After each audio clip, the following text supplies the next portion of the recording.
one thing I would like to stress is that in this whole project, as a preservationist, I'm more concerned about what happens to Tolman High School and Shea High School, which are two, by the way, McCoy Stadium was designed by two city engineers.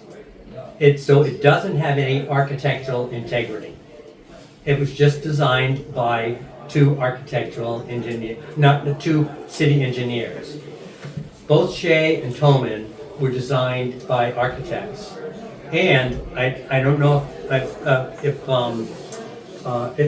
Kate McCoy is still here, but I would like, this is a book that was produced indicating historic sites in the city of Pawtucket, and I want to read to you, what it says about on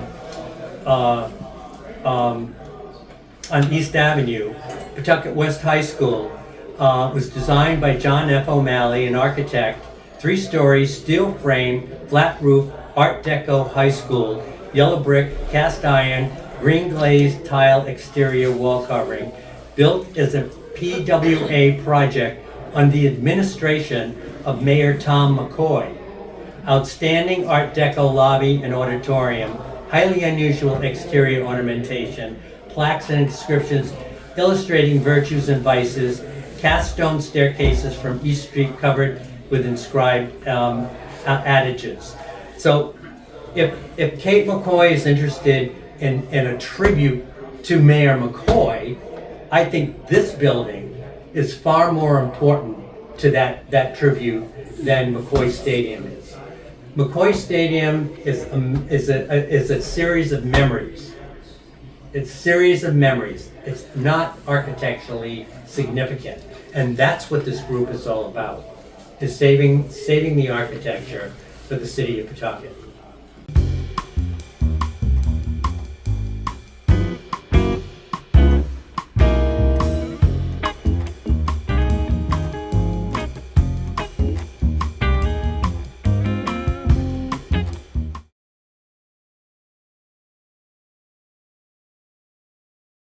What I think is probably easiest to do is have you.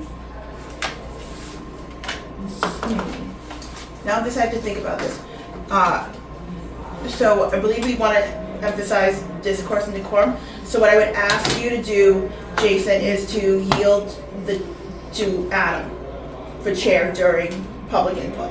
Okay. So if you don't mind, I would ask you to make a motion to yield the chair to Adam and have that seconded. So that way, if Adam can set the discourse, decorum, and time limit for public input.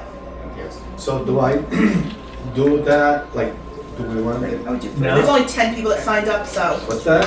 I would do it. I would do it now. Well, so without the people knowing why we. They're all watching just those. Okay. We got two screens going. We got one out there. We got the Oh, one here. I was not aware. Yes. So I say, I think the motion should be in the event that the public comment in its majority or entirety is about item demolition review of McCoy Stadium. I am yielding the chair to Adam Beauregard. And do they speak out there? Nope, I'm going to have them come in. Thank you. I'm absolutely going to have them come in. So that's when they come to you. So, Excuse me. yep, so Adam, what you would do is then now, you would speak to the general public, let them know that we're going to start public input. You will just kind of lay your expectations. One by one, first one. Yep, so I'm going to go get the list. I'll call them in one by one. But you may want to just let everyone know that you are going to want to set certain ground rules. And do we hear everyone before we respond? If they want to ask, that is at the discretion of the committee and commission. If they want to ask questions and you want to respond, you can. That's really depending on the back and forth. Okay. I mean, really, but the only response you should be given is under the purview of your role as HDC members, not if there's anything separate from those kind of questions. So that's why, depending how the conversations go, you might want to defer to the end.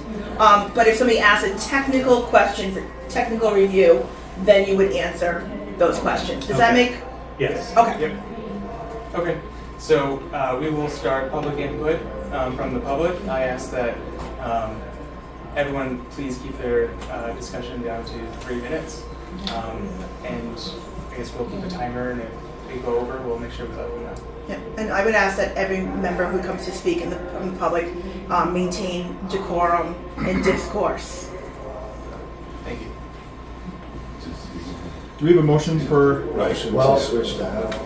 Yes, actually, I had to do that and explain why we're recusing too.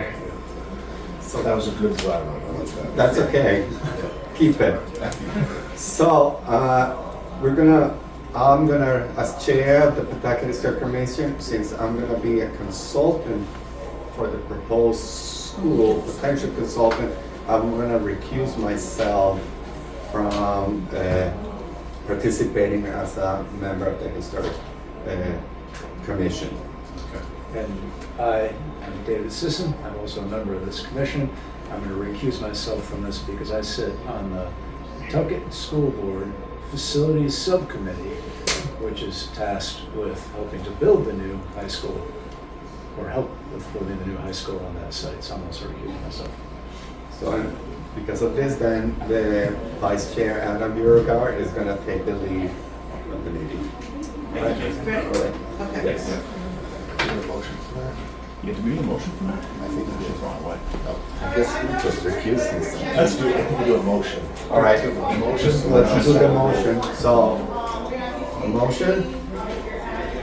I second that motion to have Adam take over. All right, all in favor? Aye.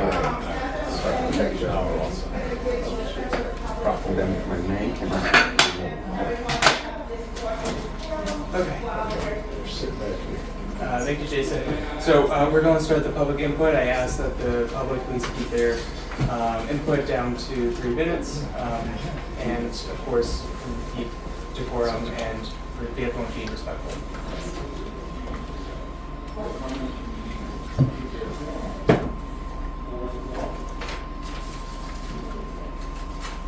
All right, Michael Pompili. Hi, Mike Pompili, 21 Long Court. I'd just like to say, first off, that there's so much distortion from that TV. No one in the atrium can understand a word, and there's just enough delay that no one in this lobby can hear anything coming from the room either. So this is not really a public meeting. Anyway, Don't you have a screen out there? we can see, but we can't hear. Oh, I is did- that an issue? So they can hear, there is volume, and I also invited them to sit and stand here in the atrium if they But so chose. there's a delay on the TV that is drowning out anything we can hear from the open door.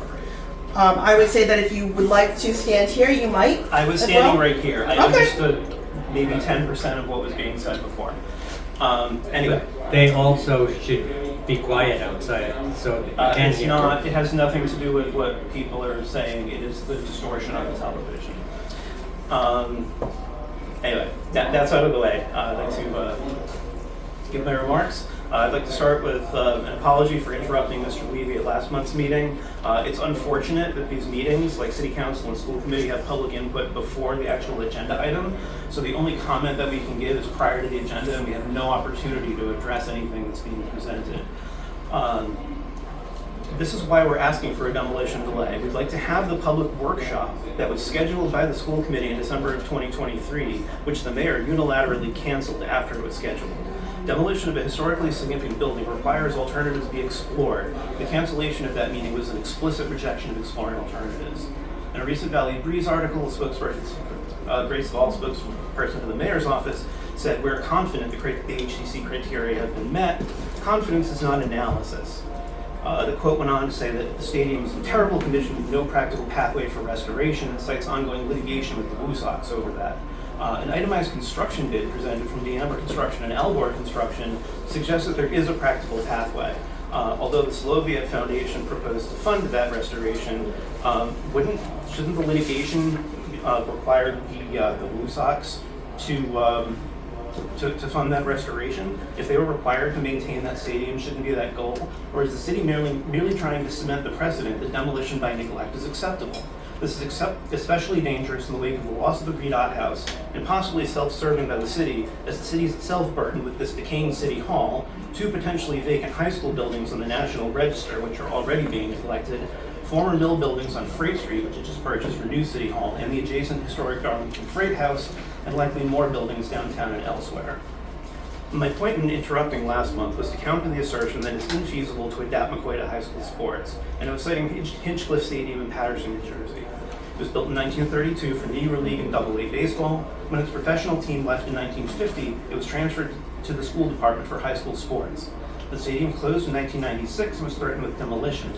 But in the wake of that threat, it was declared locally historically significant, was renovated, and as of 2023, hosts high school baseball, softball, football, and soccer, and in the summer, the New Jersey Jackals Frontier League baseball team.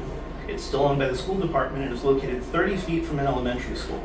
The Frontier League is the same league that expanded into Brockton's Campanelli Stadium in 2024, adjacent to Brockton High School, and is adding 2 more teams next year in Mississippi and North Carolina, and cities whose affiliated minor league teams moved away, just like the Paw Sox. That's far from the only example of an old ballpark used for multiple high school sports. One closer to home is McCoy itself. I'm sure many of us remember the annual Thanksgiving football game between Tolman and St. Ray's, but before that, McCoy was heavily used for high school football. A Newport Daily News article from 1969 laments the coming of the Red Sox franchise in 1970. School-by football and baseball teams in the Pawtucket area are in sad plight, wondering where they will play now that McCoy Stadium is closed. It's simply untrue that the stadium cannot be adapted. As far as sharing the site with the proposed high school, an architect from the community presented a site plan during public comment at a school committee meeting where both could coexist. Is this analysis? No, but neither is simply stating confidence. But what about the feasibility of preserving McCoy? Sorry, we've gone over your time. Thank you. Thank you.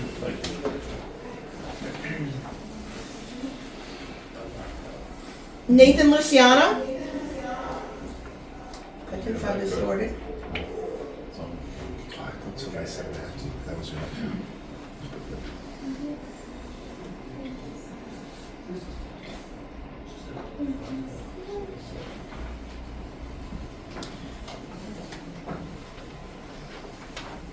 Hello, welcome. Could you please state your name and address for the record? Yes, my name is Nathan Luciano. I live at 289 Orient Ave, Pawtucket.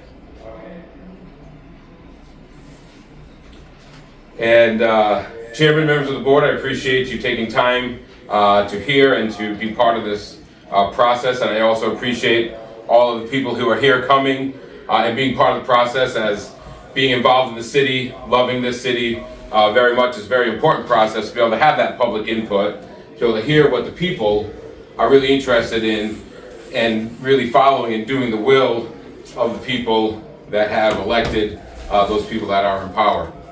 So as far as McCoy Stadium, this week, several people have reached out to me asking me about this topic, about this issue, and doing a little more research. This was, as we all know, this was voted upon 2 years ago to approve the building of a combined high school for a certain amount and different things like that. Again, being so long ago, I thought that when we voted to approve the school, that it had that including in that vote was that it was at the McCoy site. Well, I had learned, and people sent me the ballot of that time, that it was not including that the building of a combined school was going to be at that combined school was going to be at the McCoy site.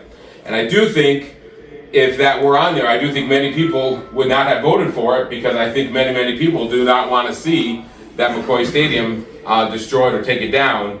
But from what I hear, hasn't been used since 2019, and it is in pretty rough shape, unfortunately, just because the city has not maintained or done anything with it for all this time since baseball has left McCoy.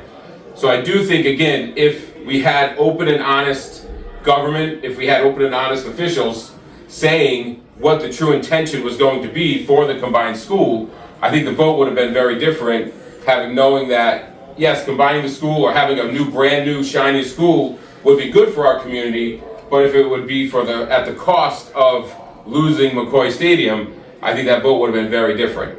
And I think, again, that was withheld for a reason and for a purpose, knowing that if that was on the ballot, many people would not have voted to destroy McCoy in order to build a school. Again, here in the city, we have many locations, many buildings that could probably suit and fit a school just as well, if not better. My other question would be for the board and for everybody to think about the location where that combined school is going to be if it goes through and is done at McCoy. With the other school right across the street, have traffic studies been done? Have impact studies in the neighborhood been done or conducted? Because I know in zoning, anytime even a small business might come, we have to have traffic studies, we have to have all these different input, so we have full information to be able to make a best and most informed choice. I think we need to make informed choices, not just choices of what we're told to do. Thank you very much. Thank you. Thank you. So can we ask questions of them here, or? That I leave to you if you so choose. That is up to I don't want to hold it up, but okay, Okay. that's fine. We'll wait. Kelly Adams. Hi, Kelly Adams, 98 Quarry Street in Seekonk. My earliest memories of McCoy Stadium of my dad taking my sisters and I to see the Paw Sox in the 1970s. We didn't know it at the time, but we were lucky enough to see such grace as Hall of Famer Jim Rice and Fred Lynn, one of the only two players in MLB history to win Rookie of the Year and the MVP in the same year. My last memory of McCoy Stadium was Monday, September 7th, 2020. What was supposed to be the final Paw Sox game ever ended up being a simulated game played by the Red Sox taxi squad, thanks to COVID. I stood behind a chain link fence in right field and watched the game while listening to the broadcast on the Paw Sox Facebook page. I'm not ashamed to say I did a lot of crying that day. It was one of the saddest days of my life. Losing the Paw Sox was devastating. Losing McCoy would be equally as devastating.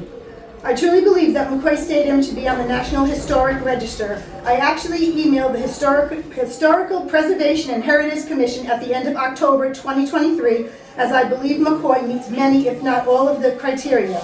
I did receive a response on November 6th from Elizabeth S. Totten, Project Review Coordinator, Principal Historic Preservation Specialist at the Rhode Island Historical Preservation and Heritage Commission. This is the email she sent me back. Hello, Kelly. Thank you for reaching out. While a formal determination of eligibility has not been conducted by the RIHPHC, the RIHPHC has expressed to the city its belief that McCoy Stadium is eligible for listing in the National Register. The city has not responded to this evaluation. She then attached two documents for my reference related to the nomination process. She did say buildings listed in the National Register can still be demolished. However, if buildings are listed or determined eligible, such as McCoy Stadium, there is more careful consideration of actions involving state or federal funds, permits, or license.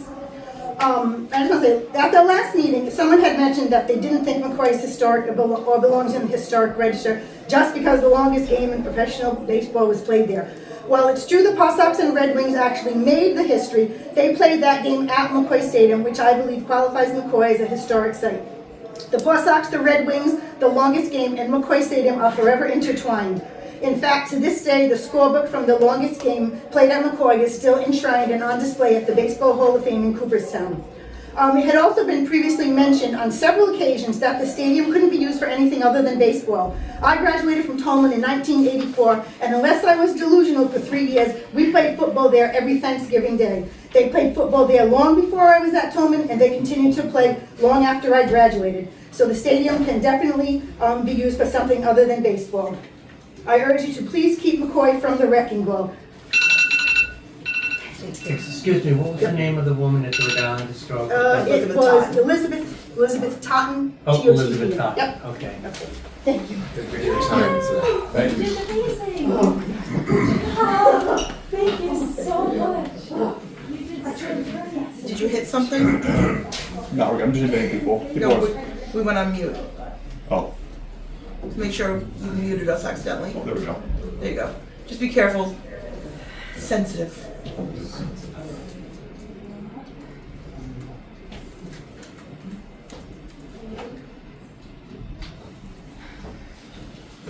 Are we back up and running?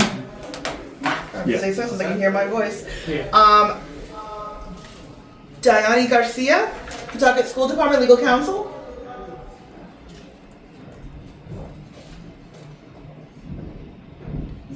What's this? Sorry, folks, we can move on to the next one. I'm presenting, so I'm not. Okay, all right, I'll okay.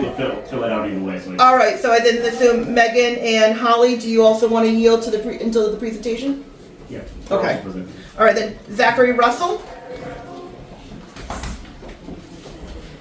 Mr. Russell, can you please state your name and address? So Zachary Russell from 214 Beveridge Hill Ave.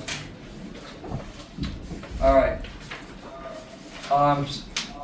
So after the first meeting, well, actually, I'm going to start off in saying that as far as any sort of public post about this meeting was not on the city's website, and I called Pawtucket Redevelopment yesterday to make a post about it, and nothing was done.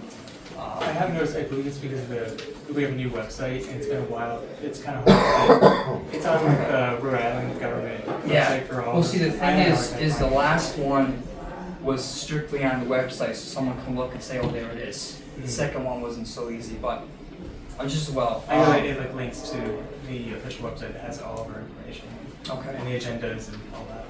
Well, I'm just saying, going Sorry forward, it would be about that. nice to see it on the main website, so you don't have to go through. I agree. Don't think of it. Thank you. So as the last meeting, I was thinking about how you all approved McCoy Stadium as considered historic, and the Rhode Island Historic Preservation Heritage Commission had sent emails between themselves and Jonathan Levy saying that it falls under criteria A and C. Interesting enough, as I looked up the National Register listing for Fenway Park, and it's listed individually, and then as A, B, and C. So it's interesting enough that both of them would be considered historic, as we all said. So now my question to this is that why wasn't the HTC reviewing this before the city council gave site control to the school committee? I feel like this is kind of going a little bit backwards, and you guys should have been included on this from a year and a half ago. I'll be addressing that one during my public Okay. comments. Now also, so guidelines for demolition, because that's what we're looking at. So I went on the website and looked at that.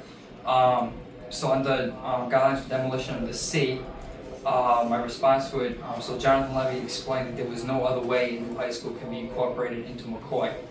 I think the public should see those plans, especially if he claims there's no reasonable way to fit the two. I think those should be made public. And then under guidelines for demolition under D, as far as the current owner asking possibly selling the property, so it all goes back to the Sullivan who did offer the Pawtucket Stadium, not with the new high school, but with just the stadium and adding a sports complex. And I know his proposal was not considered very serious, so I think if it's not that serious, that should also be sent out to the public so they can review that proposal, I think. I also reached out to the Sullivan group about that proposal and still didn't hear back from them. So emergency demolition. Wow, that was fast. Well, okay. Thanks a lot. Thank you for coming in. Thank you. Sir, you can email me your entire presentation, I'll post it, okay? Beautiful. I'll give you my Thank you. email address afterwards. If you could tell folks that if time shortened their ability to make their entire presentation, they can email it to me and I'll make it public. Thank you very much. You can also, they can also email them directly to the commission as well. I'll be doing that. Thanks. David Fardoli. Yeah.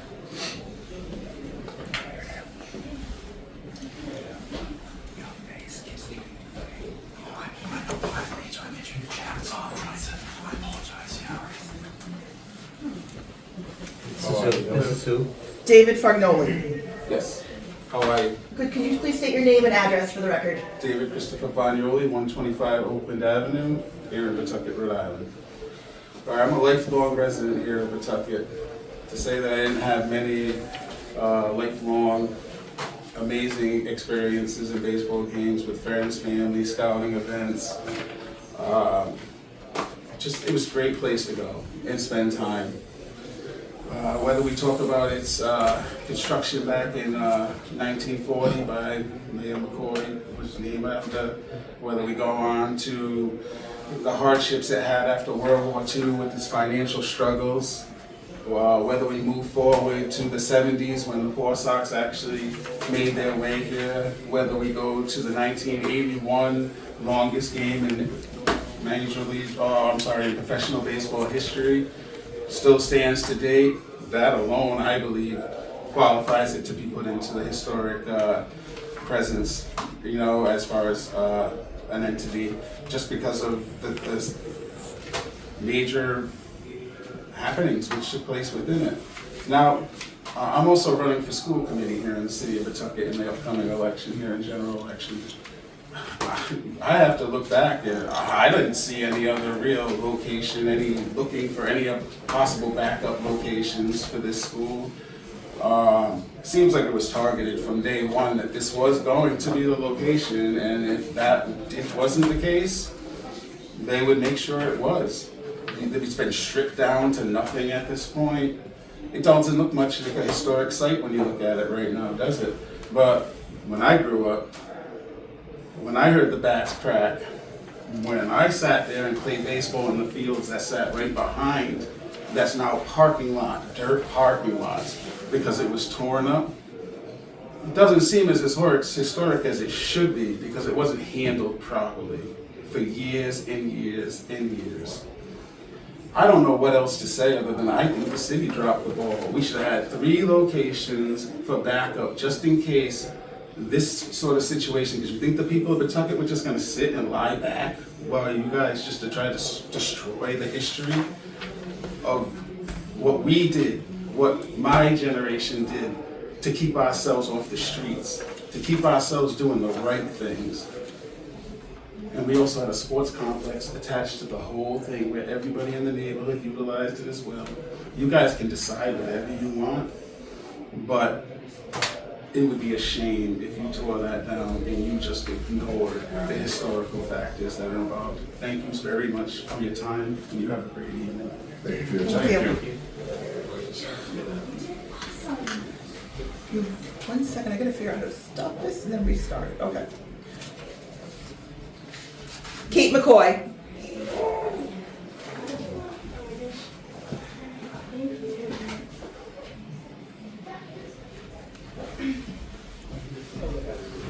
Do you mind if I just put this down here? Hello, welcome Hey back. everyone, thank you for your service. Will you please just state your name and address for the official record? Yes. My name is Kate McCoy, and currently I'm in Lincoln, Rhode Island. I have lots of family here in Pawtucket, and recently was at 9 Ashburn.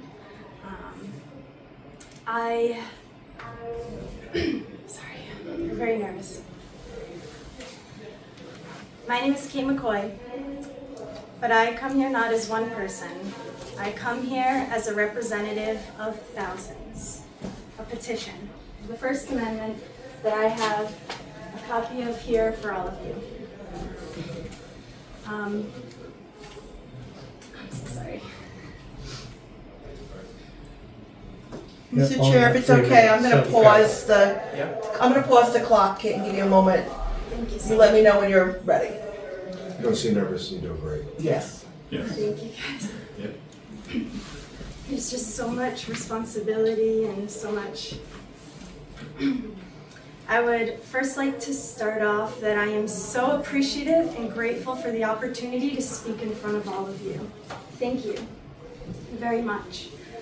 And everyone on the Save McCoy team and everyone who showed up in the way that they could by signing the petition, by all the people out in the hall.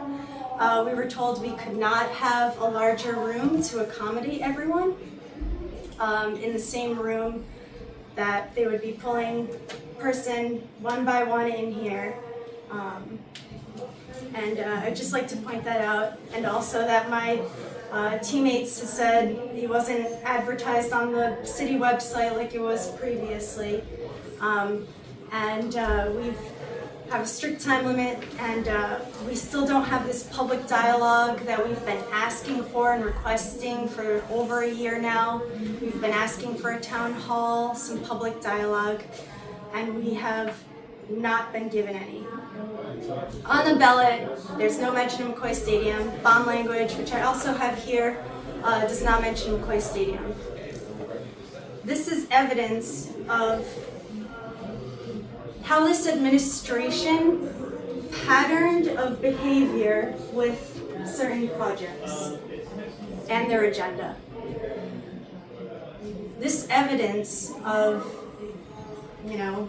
which would appear deceitful, truly, is backed up by all of the testimonial evidence I have received from thousands of people who are confused about this project. They are confused. They said they wouldn't have voted for it if it meant tearing down McCoy Stadium. Now, my experience from the get-go, I approached Director Pawtucket-Historic over a year ago. I said, is this a historical location? She said it could not be considered a historical location. She said this to me in front of others.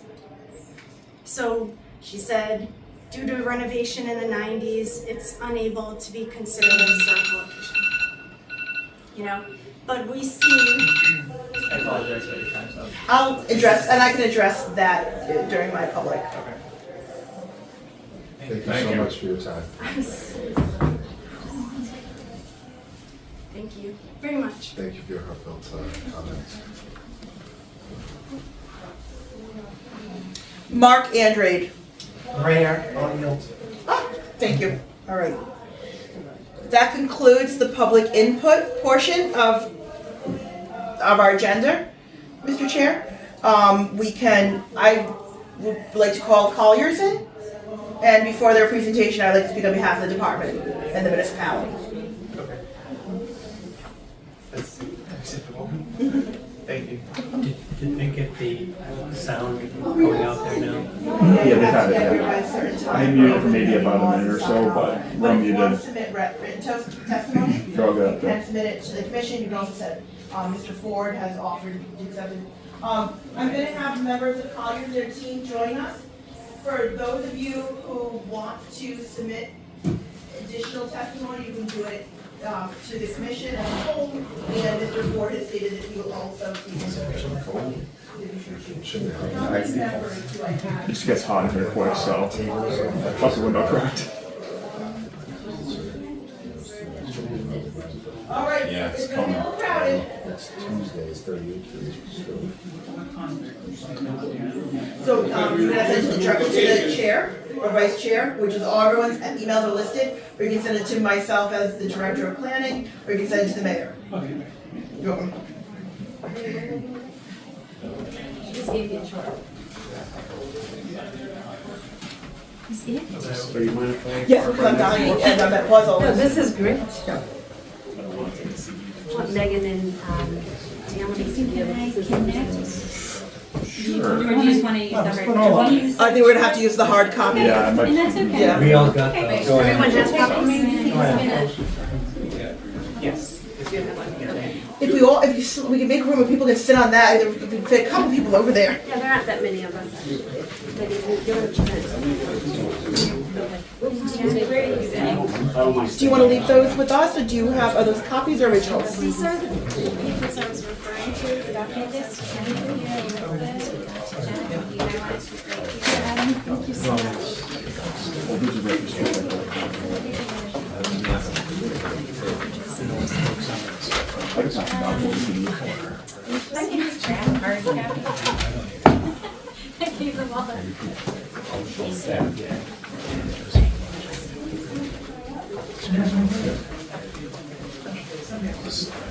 Oh, hi.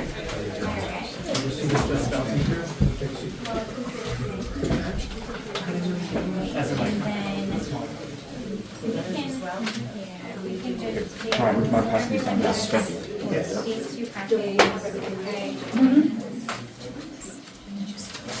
Do you have your copy? Yes, they took that. Thank you. Who is going to take point for Collier's, the school department in Shaman? So I will represent Collier's, Megan Pemberla. Okay.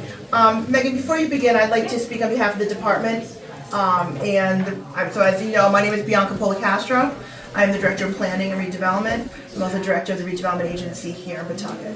I'd like to thank members of the commission for coming here this evening, as well as members of the public. These meetings are never easy. I understand last meeting was contentious and heartfelt. That being said, there is a couple of reasons why we're here today. And so we're here because the Paw Sox left the city of Pawtucket and therefore left McCoy Stadium unutilized or underutilized. There is a regulation in minor league baseball that prevents teams from relocating within 50 miles of another team, which we're a lot closer to Worcester and the Woo Sox than 50 miles. You know, we did look at additional options. A lot of people talk about the billionaire investor. He did come and meet with the administration. The administration took time to convene his team, his administration, to meet with him. He outreached multiple times. We never heard from that developer or an owner's rep, and I can say that as the Director of Planning and Redevelopment, as somebody who oversees building and zoning, had he reached out to the city, one of the people, like many of the Colliers and school department team in Shawmut, would have to come to either myself or the zoning director. In 2022, the city did pass a bond by 70% to build a unified high school. Members of the public are correct. The referendum for the bond did not identify a location at the time, because first you have to get the approval before you can build it. That being said, in October of 2023, the City Council voted in a majority vote, which then represents the majority of the people who elected them by local wards and at large, to place the unified high school at McCoy. We had multiple public meetings, both at committee and in general council. Many of the same individuals who have spoken tonight spoke at those public meetings. Again, I always get my dates confused, so that's why I'm a little cheat sheets. In June of 2024, the City Council met and authorized the City of Pawtucket to issue not to exceed $110 million in general obligation bonds, notes, and other evidence of indebtedness to finance the acquisition, construction, improvement, furnishing, equipping of a new high school. Some members of the public have asked why did it not come to HDC prior to this process. By the very ordinance that created the Historic District Commission, this property would not come before you for consideration until at such a point along the development plan as demolition or adaptive reuse or whatever structure would be included. The reason it became before the HDC too is, as you're well aware, this does not fall in the Historic District Commission. This is a property that is considered historic by the very nature of its age of construction. I did previously state, Ms. McCoy is correct, that we did not see this as being a significant of historical nature architecturally, and because there had been renovations to the existing structure, it would have been the outside, most similar to what you dealt with Rhode, where it would be preserving of the commercial facade of the building, not the internal use. But because this is not a historic building under the purview of the Historic District Commission, the only authority the commission has is to consider issuing a 6-month demo and clearance delay. However, I believe, as does the Director of Public Works, the Zoning Director, and the Chief of Police, that we have more than met the criteria outlined in the ordinance for the demolition and clearance, 6 months not to be implemented by the HDC. And to that effect, we have letters in your packets from the Director of Public Works talking about the issues and maintenance of the building. We do not have the capacity financially as a municipality to have 24-hour security. The estimated cost for 24-hour security is just under $900 a day. We have had, and I have a member of our community police unit here to address any public safety questions or concerns. And we have had since April 1st of 2024 to October 3rd, 2024, the police have been called out 246 times to McCoy. They've received a few examples are the alarm has gone off at least 33 times, which requires police to respond and do a walkthrough. There have been security checks 179 times of people trying to get into the property, whether it is youth or vagrants, or the fact that I'm sure you've seen a lot of videos, breaking into old abandoned properties and buildings and filming them has become very popular. We've seen it on YouTube. And then there's been suspicious activities and or vehicles in the parking lot a minimum of 14 times. This is just in the last 6 months that this has occurred. I oversee the building official. Mr. Hanley feels that McCoy is in a serious state of disrepair. He's observed major decay in the superstructure, including the steel beams, concrete supports, and slab. It is not occupiable and would not be without major repairs well into the millions of dollars. That doesn't mean that all hope is lost. And when I say that is, there is a future for this former site of McCoy and for that property.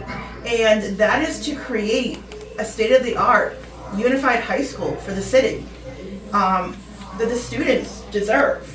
The residents voted for the bond and the city council voted on that location in the majority after well over a year of the opportunity for public input. I don't want to diminish anyone's memories. You know, my family is from Pawtucket as well. I too grew up at McCoy, but we need to look to the future and what's feasible. And I will end with this before I turn over the floor to Colliers, that I feel that a 6-month delay, would give false hope. And would not only give false hope to people who want to see it saved, but it will also jeopardize the funding for the school.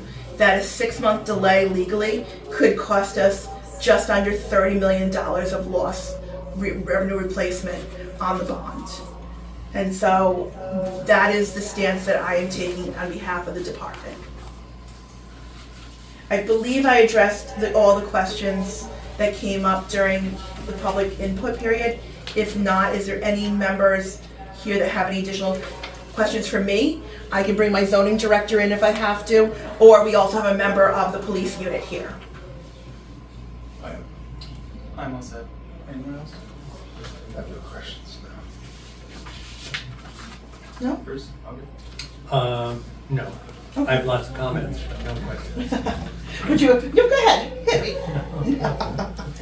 All right. In that case, then I would ask the chair to recognize Megan Rodriguez on behalf of Colliers. And if you don't mind, if members of the team, before you leave, there's a lot of you, if you could please give your names and your companies to Jason so we can record that for the minutes. That would be great.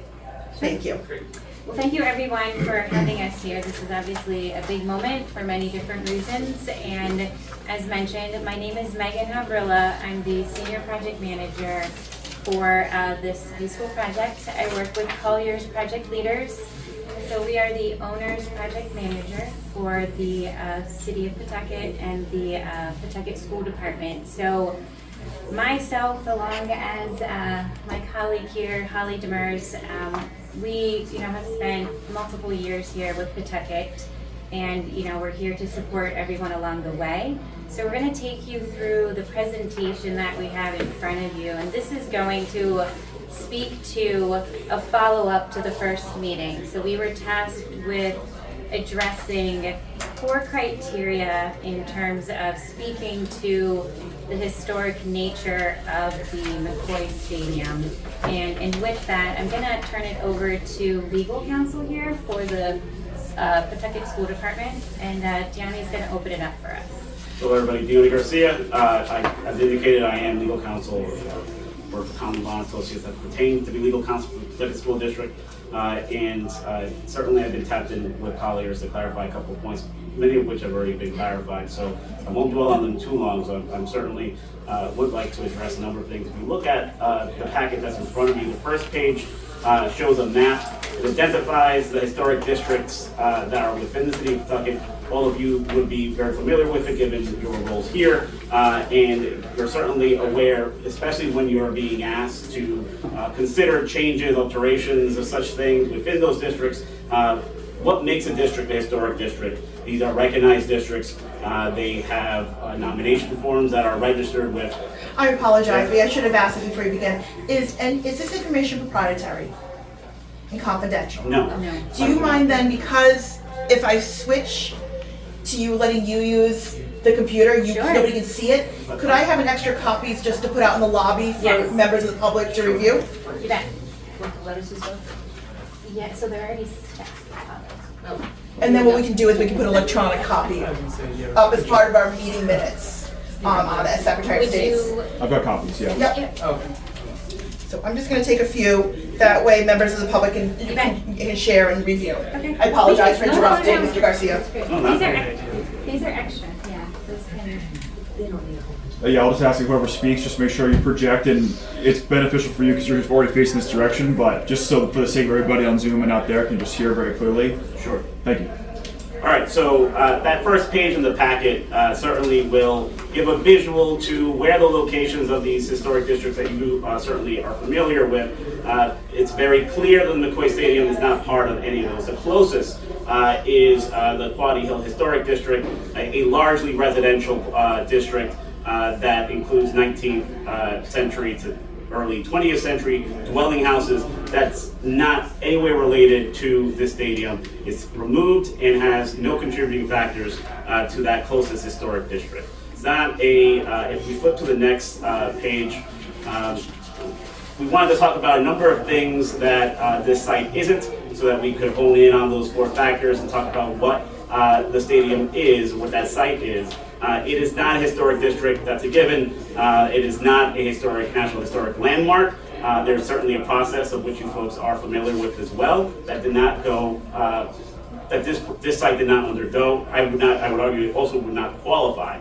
There are a number of factors that the National Park Service, amongst one of the agencies that goes through these nomination forms, will look at. And so between that second and third page, we talk about a number of those factors, and not going out of order as far as the factors that are considered, starting with the ones that are not applicable. Places that represent an ideal that shape the nation. That is not applicable to McCoy. Outstanding examples of design or construction, architecture, engineering, not applicable to McCoy.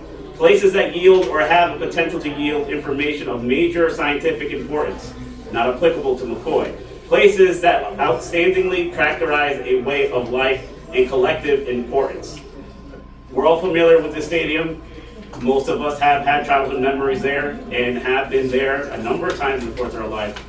But let's not forget that leading into 2016, certainly into the last few years, the decline in attendance at this stadium went down from 41% down to, I believe, just over 50% in the last year. That is what the stadium had become towards the end. The only remedy to that was to relocate the stadium, which speaks volumes to how much of value this particular site, this particular stadium had. When we go to places where nationally significant historical events occurred, again, there have been a number of references to the longest game in the minor league, which I believe is something that I remember learning as a child as well, doing the tours at McCoy. But just to put that into proper context, the longest major league game was in 1920, 26 innings, Brooklyn Robins versus the Boston Braves. Both of those teams don't exist. Both of those stadiums no longer exist. The second longest game in the major league in 1984, White Sox versus Brewers, 25 innings, occurred in Comiskey Park in Chicago. If that doesn't sound familiar, it's because it doesn't exist anymore. That was demolished. The other stadium, the visiting team to Chicago, the Brewers, their stadium at that time, back in Milwaukee, that was demolished as well in 1990. And that one notably was built in 1910. When we're talking about the longest game in McCoy, it's curious that, what's not mentioned is the visiting team, the Red Wings, which is another minor league team, which does exist still. Their stadium at that time is no longer with us. They demolished that. They had that stadium for a much longer time as well. In 91, they demolished that stadium. McCoy is part of a long list of stadiums in this country that have been abandoned by ownership, left to the cities and towns to manage, and have either remained vacant. McCoy's about just over 15 of stadiums that just remain vacant, same condition McCoy is in. And about 40 of those stadiums, or just about over 40 of them have, or rather, just about over 30 of them have been demolished. That is where McCoy sits in the minor league baseball stadiums, or baseball stadiums in general, across the country. Places where nationally significant people lived or worked is another criteria. Red Sox fan for as long as I was, I can remember. And certainly there's been a number of notable players that have gone through McCoy for sure. That is a given, but we again have to put that in the context of baseball. And within the context of name these individuals, name their contributions, and balance that with what this development brings to the table. Is the stats of a baseball player that played 10 years ago, 20 years ago, significant enough of an offset, their contribution to the game, significant amount of offset to the over 2,000 students who will call this future site of Unified High School their school for generations to come? Certainly I'll defer to folks here. But just to kind of, again, bring it back to context, these structures have always been built, maintained, and abandoned, and subsequently demolished, both in the minor and the major leagues, of course, several sports, primarily based on decisions. And the brunt of either rebuilding, rehabbing, or demolishing it, or doing something, finding something to do with these, have always fallen on those communities. But this has never been hollow ground or sacred ground that has to be preserved at all costs. It's never been considered as such. Of the stadiums that have reached the rank of historical preservation protections, these are wildly different from McCoy, both on historical significance, innovation that stadiums offered in their era, the noticeable architectural contributions that they provide to stadiums and other large structures, none of which again apply to McCoy. If we go to, I believe it would go to page 4, we're talking about the factors that Megan had referenced that we were asked to present today. I'm just going to briefly give an overview and then I'll defer to Megan, whose presentation will go into them with greater detail. Hazard to public safety. It was already referenced earlier today on behalf of the city, the risk that this stadium in its current condition poses of public safety. Keep in mind that the area surrounding the stadium largely are residential properties, multi-dwelling properties, either double-family or multi-family units that are flanking the properties, this particular property in the west and southeast of the property of this particular property. These are the folks who are at the front lines as far as public safety concerns and the attractive nuisance that this property attracts. Not to mention that there is a middle school directly across the street from this school. Think of the hundreds of students that are going to and from that school on a daily basis with this site in its current condition, posing a risk, again, to the general community. 246 times the police have responded. That's consistent with the letter that was provided by law enforcement. The building official indicating that it's unsafe and uninhabitable, citing significant structural concerns as to beams that are deteriorating. The city DPW has indicated this is a public safety threat and has responded a number of times to secure this property in the last 3 months.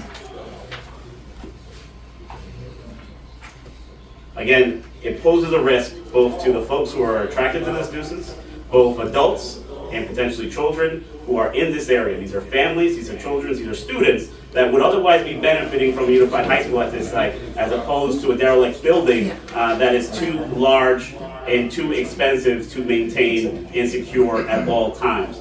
The second factor, preservation of the structure is a deterrent to a major development or rather a major improvement program with no benefits to the community.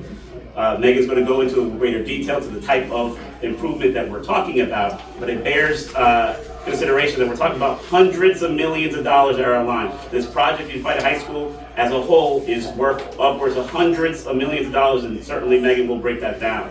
We stand to lose a significant portion of reimbursement costs if this property takes off task. It's not about an inconvenience of having a 6-month delay. We're talking about tens of millions of dollars that are at risk, and potentially the loss of a project that as a whole is worth hundreds of millions of dollars.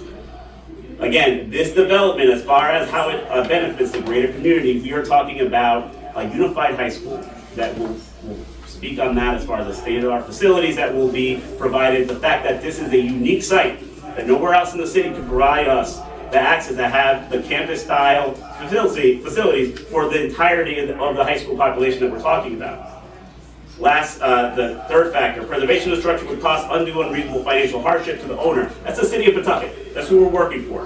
And at the end of the day, we are talking about a $290 million project, or rather a $300 million project, and about $290 million worth of reimbursements that are on the table and subject to be risked if we are not allowed to proceed. The costs have already been borne out as far as the cost to maintain and secure. And the last factor is preservation of the structure would not be in the interest of the majority of the community. The history of the project speaks for itself. Going back as late 2021, we have news outlets talking about this site and the Unified High School. The idea that this is a surprise is another question entirely.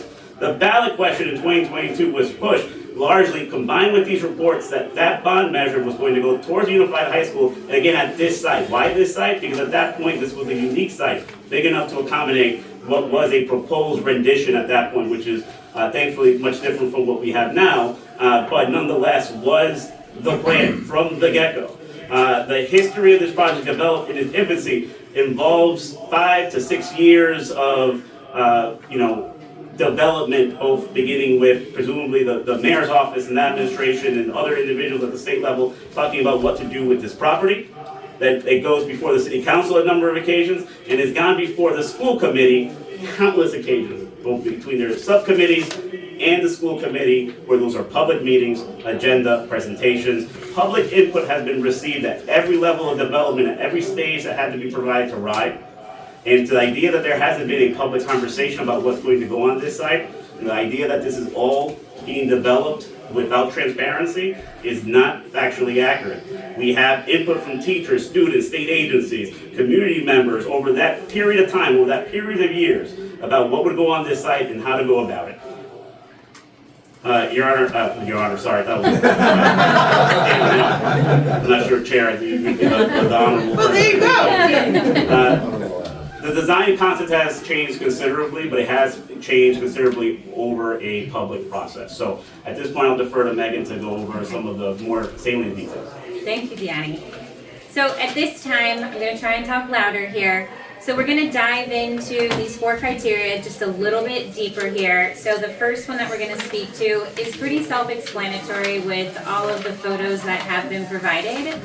So this is just capturing some of the existing conditions of how the stadium is at this current state and how it would be a risk to the public safety. So we can flip through them at your own leisure, but if we, focus on some of the existing conditions, it's seen its time. Unfortunately, I think it's ready for something new.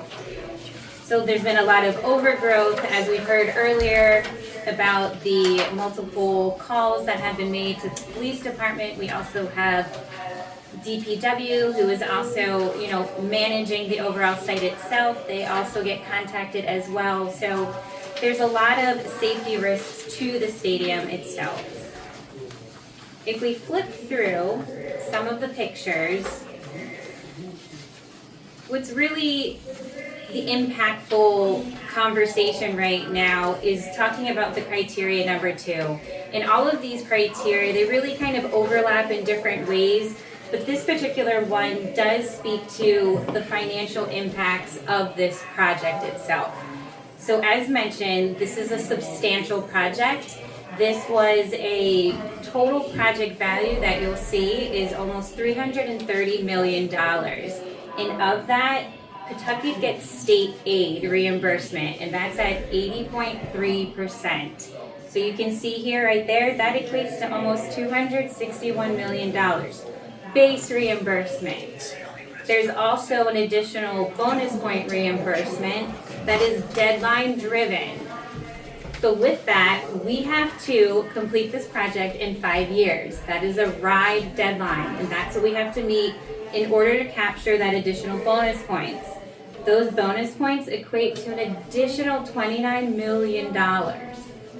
So this project from state aid, if you add those two numbers together, that's $290 million right there. So what does that mean for the Pawtucket taxpayers? That equates to them paying $35 million for this project. It's a pretty small portion for the project that we're looking to deliver for the city of Pawtucket. So that's just one piece of the puzzle. The other topic that we're here to talk about is what would be at risk for a 6-month delay to this project. And what we've captured right there, we would lose out on our bonus points at $29 million. We would also have to incur escalation charges. So that's, for the project to just sit. No one wants to see the site sit any longer than it needs to be. So that's potentially another $6.5 million. So a 6-month delay, the numbers are there, $35 million. That's a huge risk and a huge expense to the taxpayers. So that's something to consider and keep in mind when we talk about all of this. What is our end goal? It's, for the future generations. So those numbers are in front of you. What's also important to note is this is going to be the home of just, about 2,100 students, and that's going to continue to evolve over the years. So the memories are going to continue at the school, just as they did with McCoy Stadium. It's just in a different facility. So it's important to understand that the site was chosen for a reason. It's also about revitalizing Pawtucket. So that should also be a focus that we have in front of us. So that speaks to criteria 2. If we jump to criteria 3, that talks again about undue and unreasonable financial hardship to the owner. Again, the city voted for this. This is what 79% of the voters agreed to. So this is something that has been in the process now for multiple years, and it's something that we've already invested multi-million dollars right now into this project, and to really hold the momentum would really be detrimental to the project. Anything else, Deani? No, it's just to add there, that last line that Megan included in that slide, it indicates that up until date, we're talking about upwards of $4 million have been already spent on this project. That's how much we are in. That's going through the various stages before Rhode and getting approved by Rhode as far as both design and concept of this project. And criteria 4 speaks to why this is in the best interest of the community. I think it's really self-explanatory. This is the once-in-a-lifetime opportunity. I know that's been shared and said throughout the years, but this really is something that if we could continue moving forward with it, this is a state-of-the-art facility that the team right here has been working very hard on, and certainly can't wait to share where we are with the development. Obviously, we need to follow the process and get through these conversations, but this is important for us to see this for the community. One just thing to jump on, and perhaps it could be speaked on with a little bit more detail by folks from the school department if they wish, but there are a number of advantages that will be provided by this facility, including the CTE program that would be incorporated, the fact that we're talking about other opportunities that different student groups and demographics will be given access to once this project is completed. That are currently unavailable, certainly not to the degree it will be at this site. Okay. There's another series of photos that go into additional photos showcasing the current state of the stadium. I don't mean to use the word showcasing. I feel like it's seen better days, but unfortunately this is the condition that it is in right now. And I think what we need to hold on to is all of those memories that were shared within the walls of that stadium, outside of it, the surrounding areas. It means a lot to everyone that spent time there.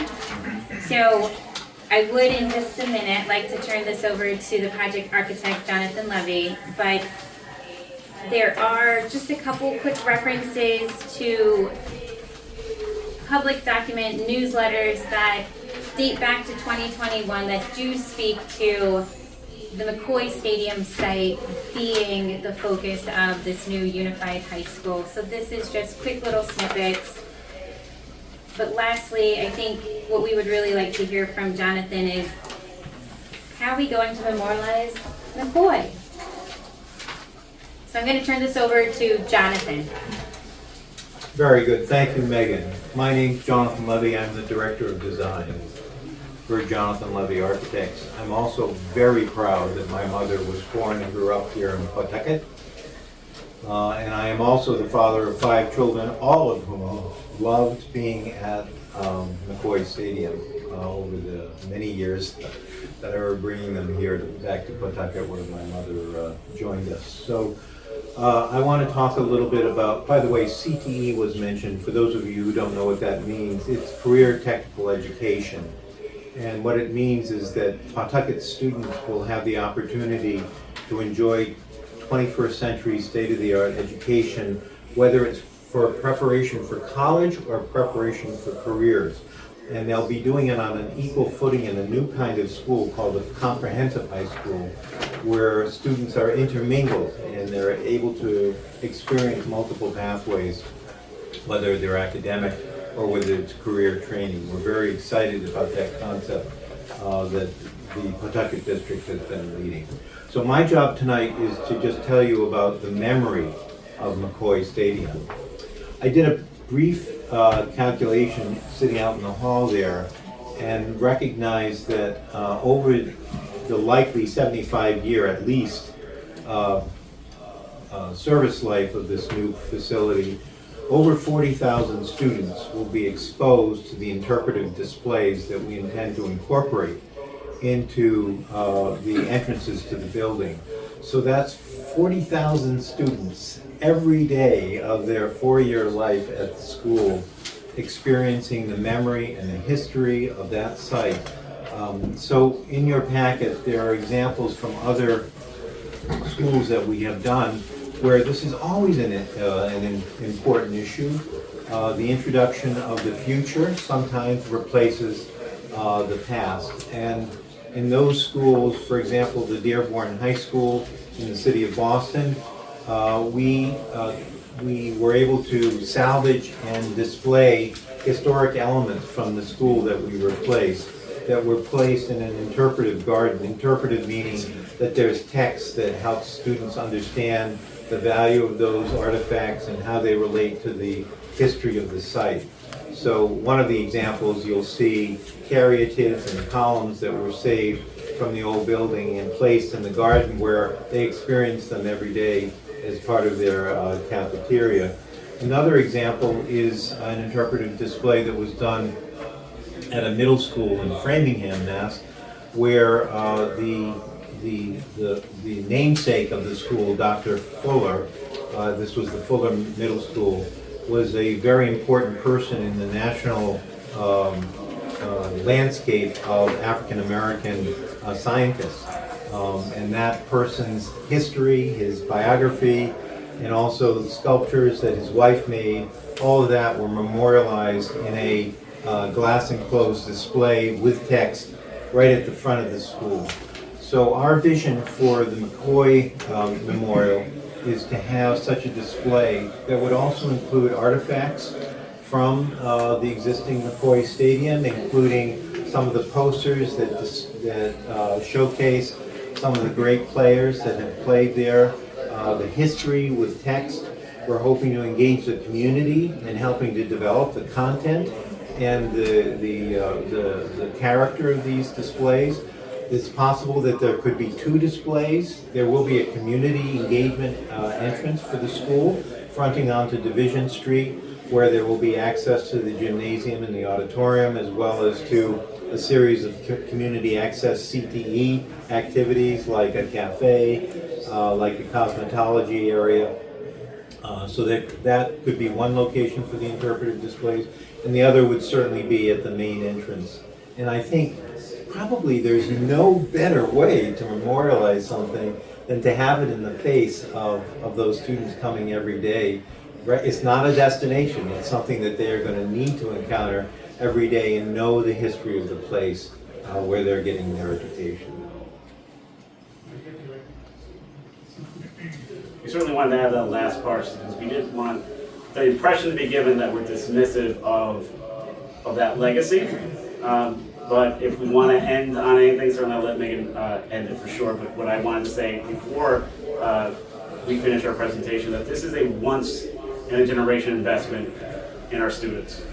There is nothing else that adds this much value to their future, to the city, and to this state than this unified high school. And to miss out on this opportunity, we are talking about, we quantified it with the numbers, 30 million here, 290 million there, 330 million over there, and if those aren't significant figures enough, it's incalculable amount of money that we're talking about. But we're talking about the future trajectory, the professions these students will be able to engage in the rest of their lives for both the city and the state. And hopefully they certainly stay in Pawtucket, as many folks have, and stay in the state, as too many folks have. So I do thank you everybody for your time. What he said. Very well said. Great. Yes. Well, thank you to everyone, the whole team. Really great to hear. Yep. So I'll be turning it over to the commission for discussion. Well, don't leave me. Yeah. Do you have any questions? I don't have questions, I have comments. Okay. First of all, I'd like to introduce myself to people who don't know me. My name is Bruce Tillinghast, and I've lived in Pawtucket for 42 years. We got involved in a project in 1979, and by the way, it's not listed on your map here, but it is individually listed as a site on the National Register, 221 High Street. So, and I'm sure many of you have been by that. It's just up here, a block behind, it's right behind Fogarty Housing. And, you know, many of you have been by that and must have commented about, you know, the fact that it's nice. I was part of a group of 8 people that established the Preservation Society of Pawtucket in 1979. I'm the sole surviving member of that group. And the group has changed. We were established. Betty Johnson was a big person who was behind that. And the focus of the group was for preservation. So I am a preservationist. And, you know, I really think that that's an important, you know, part of my being here. But, you know, what's happened is the group has changed now. Barbara Zadevsky, I'm sorry she's not here. She's refocused the group, and they're more of a historic society now, not a preservation group. So, I mean, that's one aspect. But I'm sort of sorry that the preservation aspect has gone by the wayside, and there are things like, you know, the loss of the Rhode House. You know, was a big loss of the city of Pawtucket, and it was beyond. I mean, the city offered them money and so forth. But you know, one thing I would like to stress is that in this whole project, as a preservationist, I'm more concerned about what happens to Tolman High School and Shea High School, which are two. By the way, McCoy Stadium was designed by 2 city engineers. So it doesn't have any architectural integrity. It was just designed by 2 architectural engineers, not the 2 city engineers. Both Shea and Tolman were designed by architects. And I don't know if Kate McCoy is still here, but I would like, this is a book that was produced indicating historic sites in the city of Pawtucket. And I want to read to you, what it says about on East Avenue. Pawtucket West High School was designed by John F. O'Malley, an architect. 3-story, steel frame, flat roof, Art Deco high school, yellow brick, cast iron, green glazed tile exterior wall covering, built as a PWA project under the administration of Mayor Tom McCoy. Outstanding Art Deco lobby and auditorium, highly unusual exterior ornamentation, plaques and inscriptions illustrating virtues and vices, cast stone staircases from East Street covered with inscribed adages. So if Kate McCoy is interested in a tribute to Mayor McCoy, I think this building is far more important to that tribute than McCoy Stadium is. McCoy Stadium is a series of memories. It's a series of memories. It's not architecturally significant. And that's what this group is all about, is saving the architecture for the city of Pawtucket. So, yes? Can I make a comment? Sure. Just speak up, please, if you would. Okay, so I'm Joanne Manolo from the school committee. And just to answer your question about what will happen with Shea, is we are rebuilding the parapets on the rooftop. So they are all being restructured, and we're doing health and safety inside. We are using bond money, so it is anticipated that will remain a school building for the next 20 years because we are using bond money. So it will be refurbished. As far as Tolman, I don't know what the plans for that are, but it will probably end up back in Well, the the planning city. department's indicated that'd probably be housing. Right. So, and the original golf school, which is just behind that, they did a fabulous job, restoring that. They've retained, the facade of that building.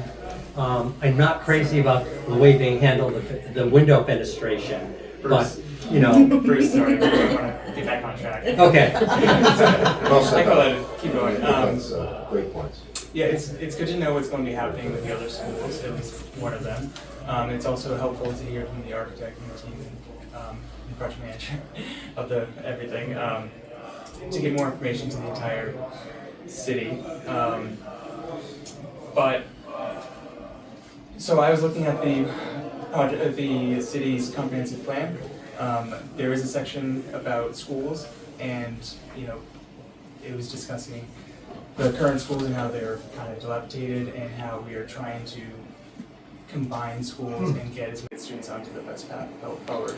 I believe that this demoing the project and creating a new school would put it on that path to creating a better education center. I agree with that. The mascot that they have there, the paws, That's Mrs. Paul. is that going to be like in one of the displays? Is that going to be saved? I think we'll let Gordon speak to that. Yeah, because that is that is huge. I think personally, as a resident, born and raised in Pawtucket. Oh, the statue.